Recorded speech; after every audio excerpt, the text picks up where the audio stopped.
podría verlo al 100%, pero sí interviene. Y no sé si intervino en este último problema que hubo en el norte, me parece que no.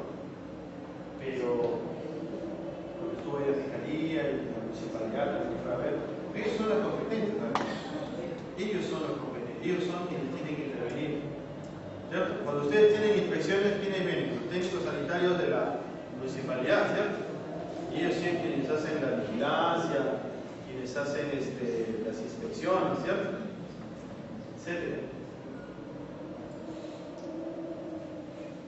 Entonces, sí, ¿no? Hubo, ¿no?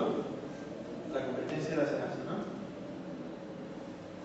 Acuerdo 2. Como soporte técnico normativo para el discernimiento de las competencias de los productos con propiedades de uso en salud, la Comisión acordó que las autoridades competentes debían tener en cuenta lo siguiente. En esa reunión no hubo, por si acaso, un representante del IGEMIC, porque no lo debería estar, no es parte de la comisión, aunque pueden invitar, ¿no? Por si acaso. Pueden invitar a personas de otras entidades, otros rubros, para poder participar en las reuniones.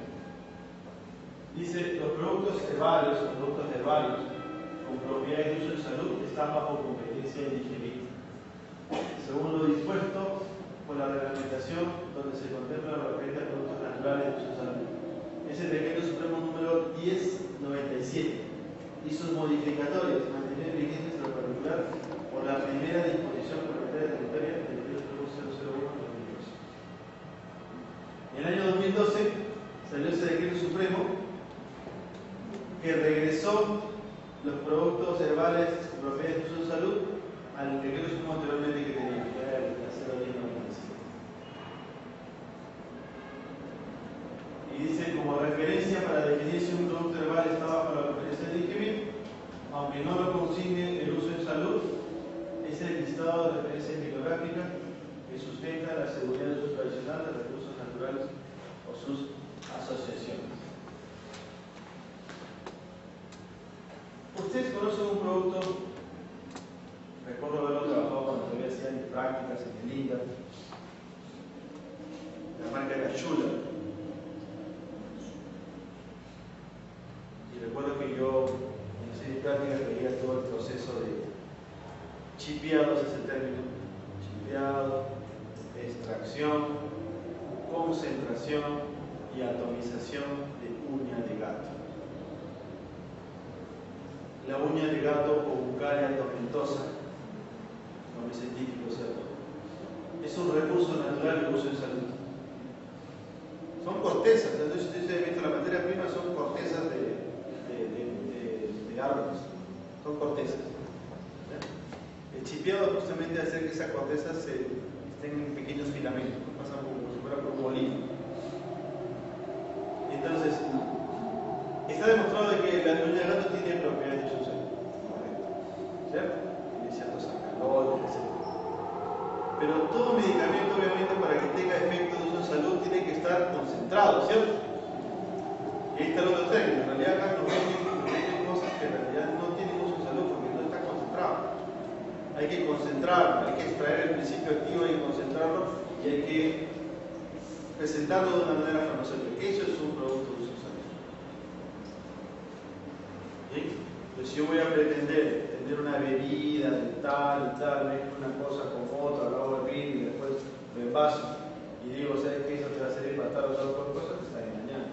Uno te está engañando, porque no es lo que y otro tú lo quieres registrar como un alimento, pero lo quieres vender como un producto que tiene uso en salud. Y en realidad no lo tiene. Para que yo pueda tener las propiedades, exactamente yo no las tengo ahorita en mente de la uña de gato, esos principios activos que tiene la uña de gato tienen que estar concentrados. Y para concentrarlos yo tengo que extraer esos componentes, ¿cierto? Y la extracción puede ser con agua, con alcohol, con un solvente, qué sé yo. Luego que esté esos principios activos, lo tengo que concentrar. Y bajo esa forma lo coloco en tortilla, en carajera, en un sobre, ¿cierto? Etc. Entonces, eso es un ejemplo de un producto con uso en salud, en este caso, muy conocido por nosotros, que es la uña de gato. En los últimos años han aparecido muchos más, ¿no? Y hay muchas empresas grandes, ¿no? Con mucha publicidad, radio, televisión, algunos están metidos en organizaciones técnicas, científicas y políticas, etc., que producen estos alimentos, ¿no? Muchos de ellos sí tienen una base científica, sí investigan, sí los registran los productos en IGMI. Porque claro, si yo quiero realmente vender un producto con uso en salud, ¿qué es lo que tendría que hacer? Demostrar que realmente tiene uso en salud, ¿cierto? Pero nosotros, algunas empresas hacen lo contrario. Producen alimentos, producen productos, elaboran productos, los quieren registrar como alimentos, pero los venden como productos de uso en salud. Al final no son ni una cosa ni la otra, y engañan a la persona. Productos que traen de México.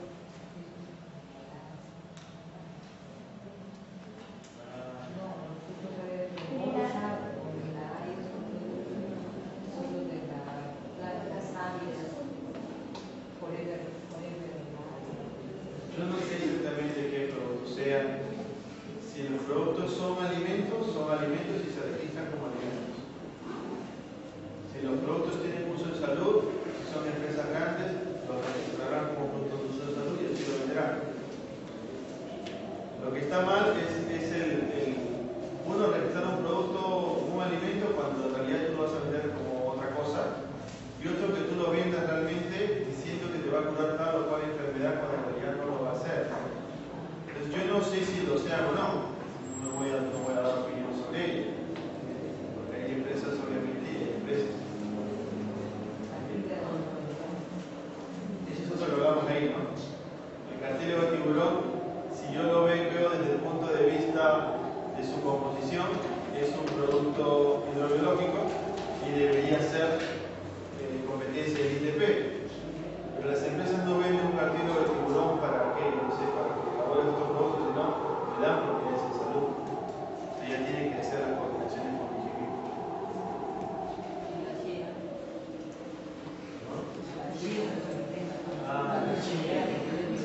Para bajar de peso, dicen que no. Sí lo he visto, mi madre la compró alguna vez, recuerdo. Es un pseudo cereal, como una kiwicha o algo así, ¿no? Pseudo cereal. No es exactamente un cereal. Como la kiwicha o algo así. Y sí, pues se le ha dado también propiedades de bajar de peso y otras cosas más. Pero bueno.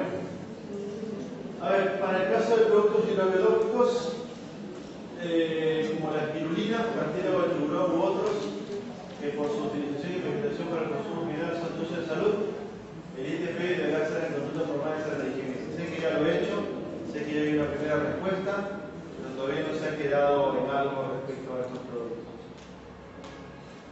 La espirulina, como ustedes, algunos de ustedes lo saben, es un alga. Es una alga. Por otro lado, la Comisión consideró, sin embargo, que estos productos en su condición de materias primas de origen pesquero podrían ser derivados a la industria alimentaria para la elaboración de diversos productos alimenticios, como los registrados por la DGESA, galletas, bebidas, etc. Por lo cual, dicha materia prima, así como el servicio de elaboración, deben estar bajo protección, vigilancia y control del ITP Sanitas. El mismo criterio debe aplicarse para los productos importados, materias primas, productos finales de uso en salud.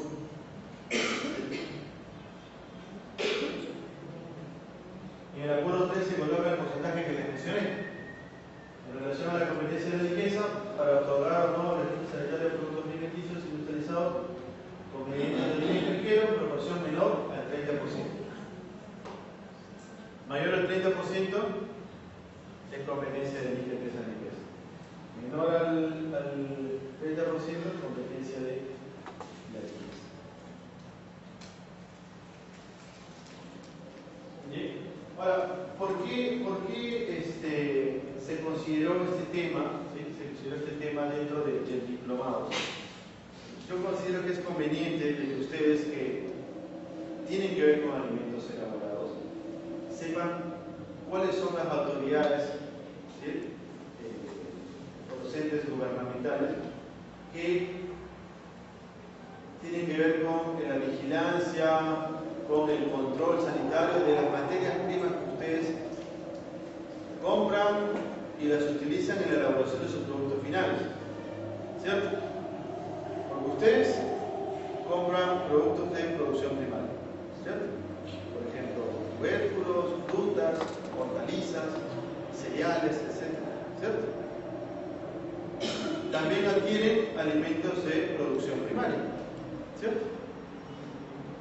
Por ejemplo, una carne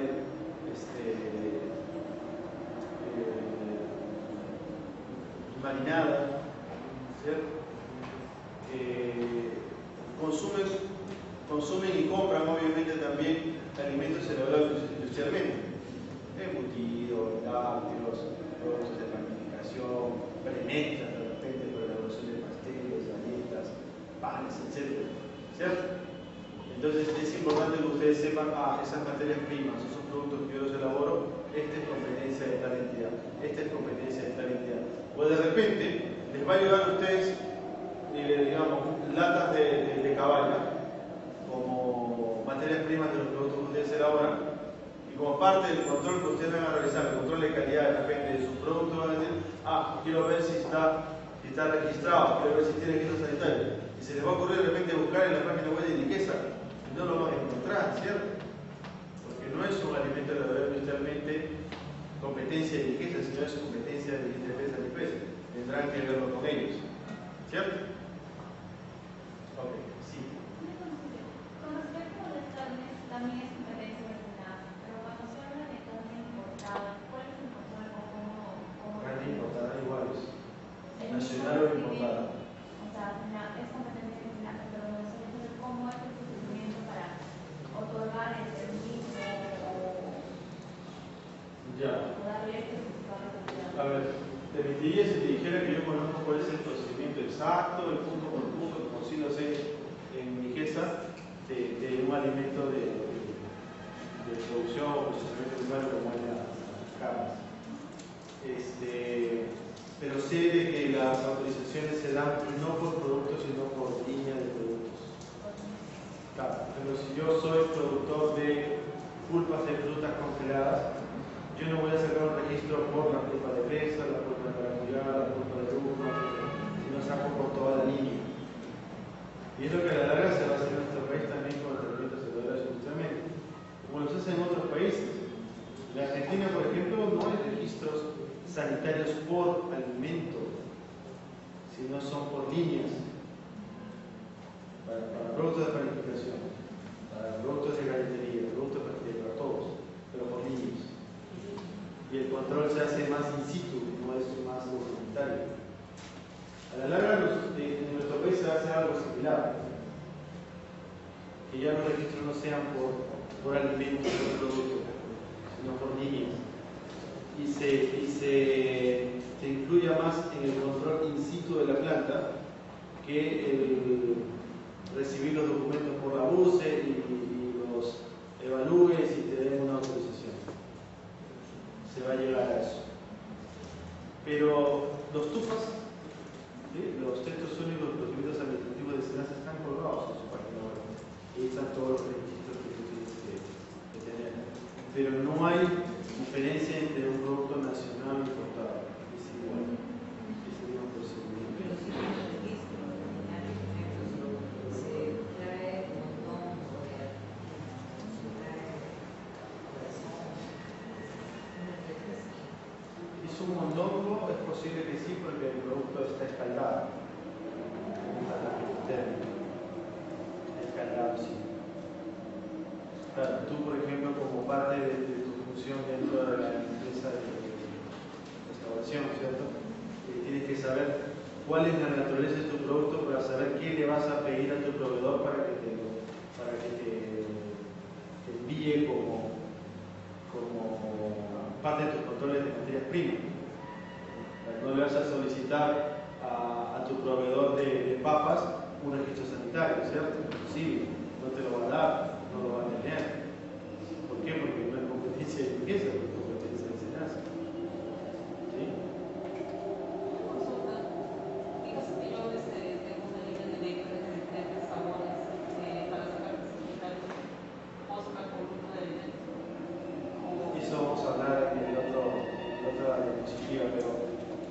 Ahí hay una interpretación que se ha hecho de ese artículo, que la interpretación actual es por grupo de alimentos, pero el grupo de alimentos que tenga la misma composición cualitativa de ingredientes básicos y que compartan los mismos alimentos.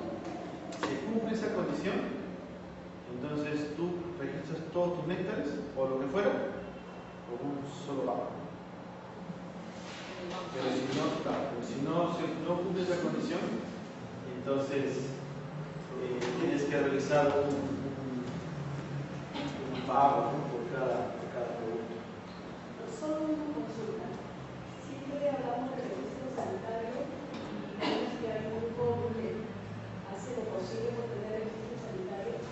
Sin embargo, cuando vamos más allá, queremos una habilitación sanitaria y a veces encontramos que hay esto. A mí me asombró cuando buscaba en Gloria y de pronto no se aprobó su habilitación sanitaria o su habilitación de casa, decía. Eso implica más control, más inocuidad, el registro sanitario es el primer paso. Y la otra es que a veces se dice que se está dando oportunidad de registro universal, ¿no? Y solamente basta con el registro sanitario y los demás requisitos de calidad que uno quiere. No, hay una normatividad, una ley cada 23 años, y no se les pide eso, ¿no? Sin embargo, a grandes empresas se les pide validación de la casa y todo eso. Y cuando vemos el tema de inocuidad, para que puedan ahora ya no solamente el registro sanitario, pero la realizar, ahora van viendo otros temas más. Entonces, eso. Me parece muy interesante, muy buena. Pero voy a responderte y está mal. Las reglas no dicen así, con otra pregunta. Pero igual te voy a responder. Pensé hacerlo más tarde, cuando iba a hablar del registro sanitario, pero ya saltó el tema. ¿Qué es para ustedes el registro sanitario? ¿Qué les garantiza el registro sanitario?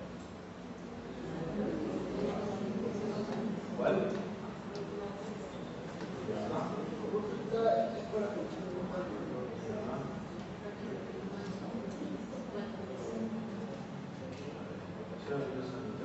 Para la importación, sí.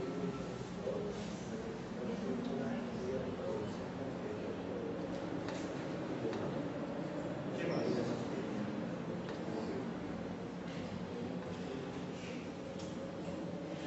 Producto que ha pasado por un control estricto como para que pueda salir al mercado.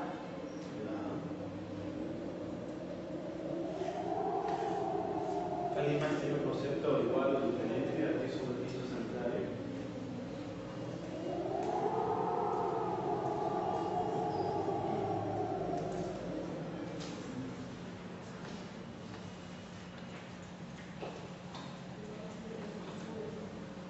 Acabamos con esto ya y pasamos a la siguiente diapositiva, pero yo les voy a adelantar algo. Registro sanitario no es nada de lo que ustedes han dicho.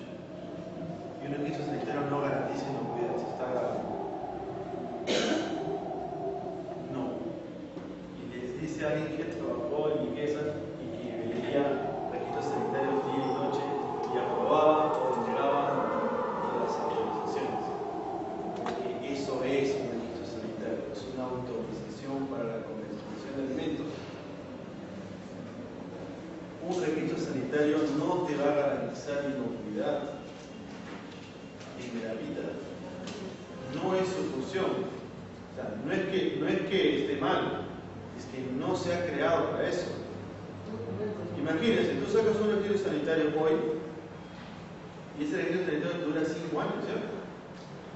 ¿Cómo yo voy a garantizar de que el alimento es inocuo con un registro sanitario que saqué hace 5 años presentando una declaración jurada, un certificado de análisis químico microbiológico y un proyecto rótulo?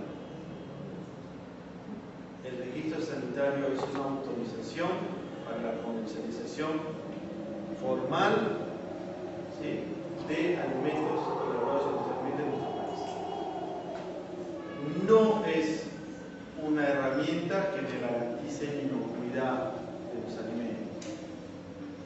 Existen otras herramientas dentro de la idea de estado de riqueza que va a garantizar, sí, un poco más la inocuidad de los alimentos, que es justamente lo que mencionó la señorita, ¿cómo se llama? Zoilo, que mencionó Zoilo. La validación técnica oficial del plan HACCP, porque la validación sanitaria ya no existe. Hace un año aproximadamente que se fusionó la habilitación sanitaria y la validación técnica oficial del HACCP. O sea, que se empezó a funcionar hace unos meses, que ya no es un solo procedimiento. Pero si ustedes alguna vez han visto lo mismo, es un procedimiento de 2 pagos, es decir, para esto no solo, y es por 2 años, ya no es por un año.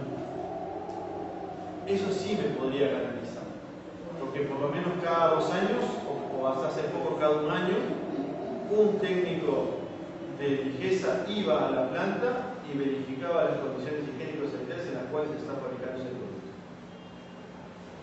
Y en función a esa inspección, ¿cierto? Basado en los reglamentos, ¿no? En la 007 y 198, el reglamento sobre vigilancia, control sanitario de alimentos y bebidas, podría determinar, por lo menos en ese momento, que se estaba elaborando de una manera adecuada, considerando obviamente temas de inocuidad, temas de higiene, etc. Por eso soy la condición acá, por eso es suficiente. Pero para que yo comercialice legalmente un alimento elaborado industrialmente en nuestro país, sí tengo que tener la sanitaria, claro. Si no, no sería cumpliendo la ley. Porque recuerden que el registro sanitario ve la etiqueta, ¿no? Registro sanitario tal. Este registro sanitario es una autorización para la comercialización legal de un alimento elaborado industrialmente en nuestro país. Otras herramientas son las que te menciono, la validación técnica oficial del HACCP y las vigilancias sanitarias que realiza Ligesa o sus entidades a lo largo de todo el país, ¿no? Las DESAS, las DIRESAS en provincias, ¿no? A las empresas que elaboran alimentos. Eso es. Y en el caso de las pequeñas empresas, pequeñas plantas, ¿se les pide algo más?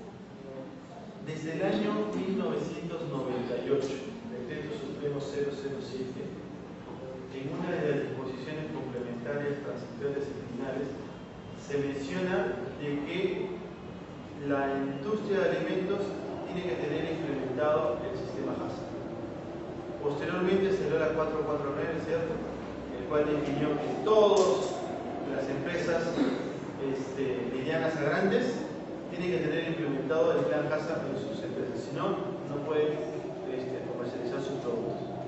Por eso la validación técnica oficial del HACCP es obligatorio. Toda empresa mediana a grande que elabora alimentos, que produce alimentos elaborados industrialmente, tiene que tener su validación técnica oficial del HACCP. Hasta hace poco lo renovabas anualmente, ahora es cada 2 años, nosotros tiene que ser mucho más exigente. Pero se dejó de lado el tema de las pymes, de las pequeñas empresas, y hasta hace poco no se les exigía nada porque eran pequeños, nada. Pero en la nueva norma que va a salir, la nueva 007, y yo estimo que ya debería promulgarse, si no es a estos meses que faltan, los primeros meses del próximo año, sí se va a exigir que todas las pymes tengan una certificación, no a nivel de HACCP, pero sí a nivel de BPM, tengan una certificación de buenas prácticas de manufactura. Y eso sí se va a dar dentro de poco. Obviamente va a haber un periodo de adecuación, pero llegará un tiempo en el cual todo, así labores simples en el tercer piso de tu casa, pero igual tiene un registro sanitario, estás distribuyendo y comercializando en el mercado, tiene que tener una certificación. Y esa certificación va a ser una certificación de BP. Obviamente no va a ser tan exhaustiva, tan profunda como un HACCP, pero sí BP. O sea, control sanitario del personal, lavado de manos, programas de limpieza y desinfección, control de plagas, procedimientos operatorios para todos esos procedimientos que mencionaron los tienen que tener y tienen que tener registros y todo eso. Dentro de poco y está bien que se haya dado, porque como solo mencionan, las empresas pequeñas no hacían nada. Simplemente sacaban su vestido sanitario y con eso ya, pero no. Ahora sí se va a exigir esa certificación. Bueno, me estoy adelantando un poco. Cacao fresco, que es lo mismo que los que siguen después. El proceso de destilación no está contemplado en la definición de procesamiento primario. La dificultad reside en identificar qué tan sustancialmente la sensación modifica o transforma el grano. Al final, la competencia es a los alimentos en los cuales se aplica un secado que solo implica transferencia de masa, competencia SENASA. Y a los alimentos en los cuales se aplica un secado industrial, la competencia es DIGESA. ¿Bien? Esa es la diferencia. Aquí para filtrantes de hierro de uso medicinal, la competencia es DIGEMIN. Ya se hicieron las consultas y ellos son los competentes.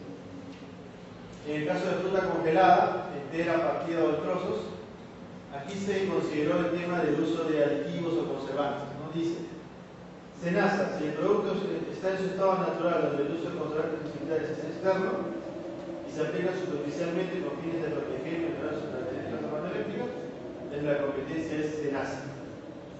Pero si el producto es procesado donde el uso de aditivos se incorpora al alimento con fines de prolongar su vida útil, el cual es consumido conjuntamente con el alimento, entonces la competencia es la DIGESA. Por ejemplo, papas, ¿no? El primer ejemplo que me dio. Papas, los compro en el mercado, en sacos, los llevo a planta o a sala de procesos donde lo hago. Selección, clasificación, lavado, pelado, ¿cierto? Lo pico. Ahora le explico las papitas, papas fritas. Las remojo con una solución de bisulfito para evitar oxidación, ¿cierto? Y después las seco, las embolso, las refrigero, las congelo y las distribuyo, las recojo. ¿Quién es competente? ¿Cierto? Su aplicación es superficial y yo no voy a consumir el producto necesariamente después de haberlo, o sea, no está el producto internamente en el alimento como para que lo consuma posteriormente. ¿Bien? Otro ejemplo más.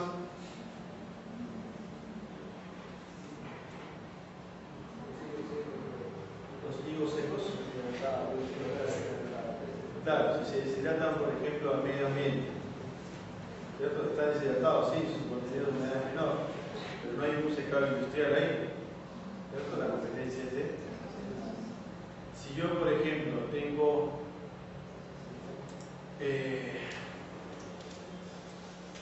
naranjas, como mencioné hace un momento también, esas naranjas yo las encero, ¿sí? Les coloco una cera en la superficie para evitar que haya pues, intercambio de gases y se conserve el producto, está en la parte superficial, ¿cierto?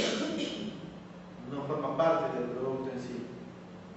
Yo cuando lo consumo al final voy a pelar la naranja y no voy a consumir esa cera. Entonces, ese producto es competencia de.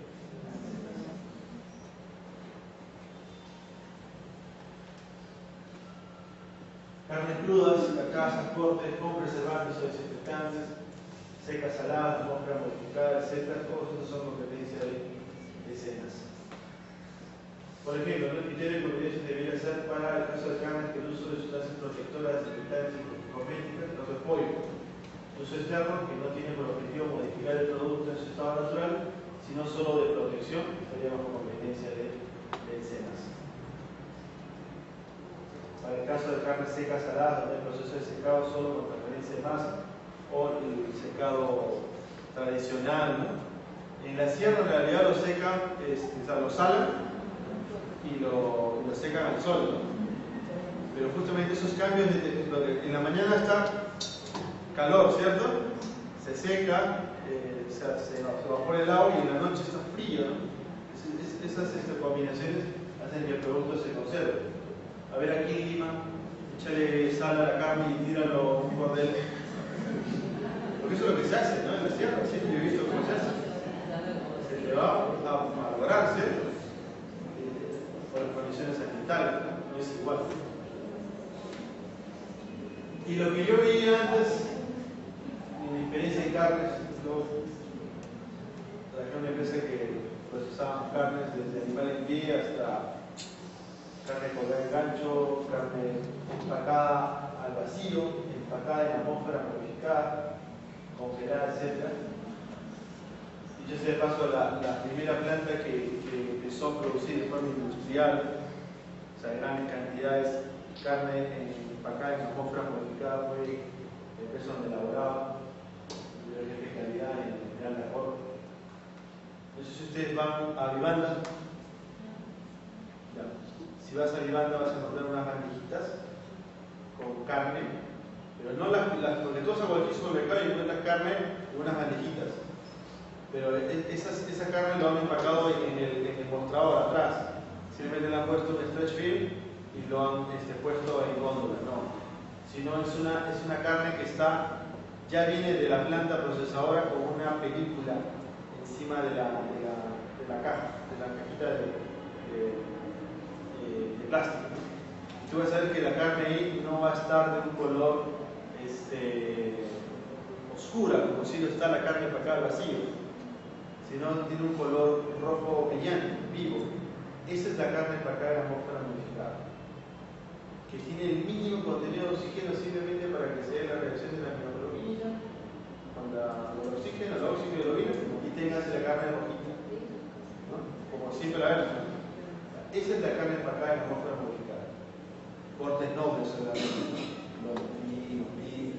No vas a meter carne molida y lo vas a vender a cuánto, no es. En estos supermercados se venden estas carnes. ¿Ven? Simplemente que son cortes de carne que las he empacado en una atmósfera modificada. He modificado las condiciones o las presiones parciales de los gases que tiene el aire. El aire tiene aproximadamente un 16% de oxígeno, ¿cierto? Si yo dejo ese aire en esa carne, la carne a la larga se va a oxidar, se va a madurar, a pesar de que yo lo mantengo en refrigeración.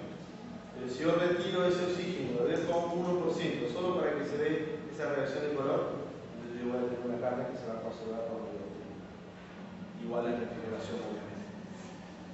Ese producto, esa carne empacada al vacío, como la que mencioné, empacada en atmósfera modificada, es competencia de SENASA.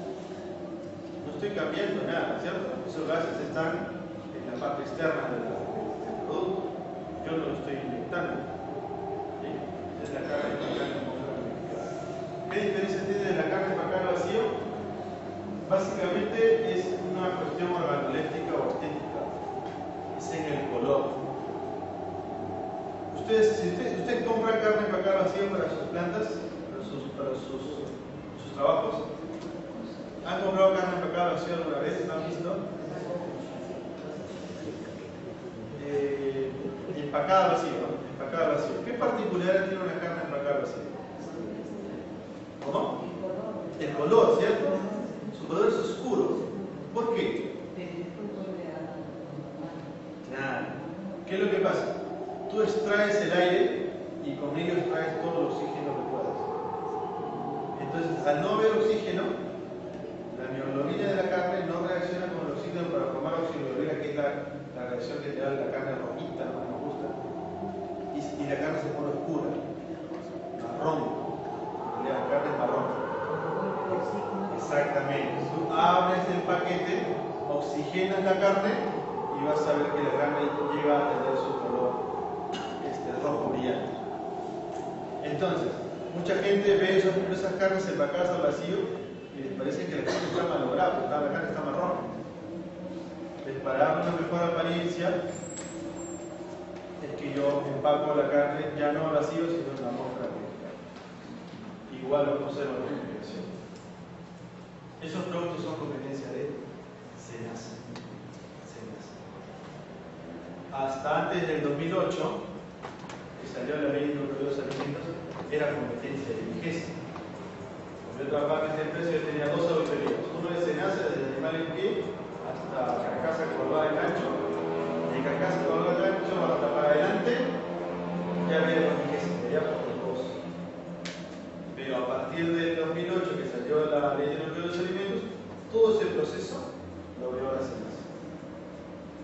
Y ahí fue cuando yo participé en SENASA, el video SENASA, a capacitar justamente a sus inspectores sanitarios. En ese tiempo se empezó a formar, porque salió la ley de nucleares alimentos y de un momento a otro los inspectores de SENASA ahora ya no solo veían hasta este punto, sino también veían ya un poco más. Porque no sé si ustedes se han dado cuenta o no, el procesamiento primario es lo que se le dio a SENASA. Antes ellos solo veían producción primaria. Las carnes que está colgada ahí en el mercado, eso lo veían ellos. Las papas, los tubérculos, las frutas, las hortalizas, el estado natural, ¿no? Eso lo veían ellos. Pero ahora, por ejemplo, un espárrago, ¿cierto? ¿Recuerdan? No sé si han visto una planta de espárrago, ¿cierto? Selección, clasificación, lavado, desinfectado, cortado, ¿cierto? Calibrado, empacado, refrigerado. ¿Quién ve eso ahora? SENASA ve eso. Ya no es competencia de ellos. Claro, si ese espárrago yo lo voy a secar, lo voy a convertir en una harina de espárrago, obviamente ya que se tal cual como les mencionaba ahorita, espárrago refrigerado, congelado, lo que fuera, es competencia de SENASA. Leguminosas y cereales, igual. Las harinas, ¿sí? Las harinas no enriquecidas y enteras son competencia de SENASA. ¿Sí? Entonces, si tú, por ejemplo, estás en tu trabajo y vas a recibir como materia prima harina, no la harina industrializada,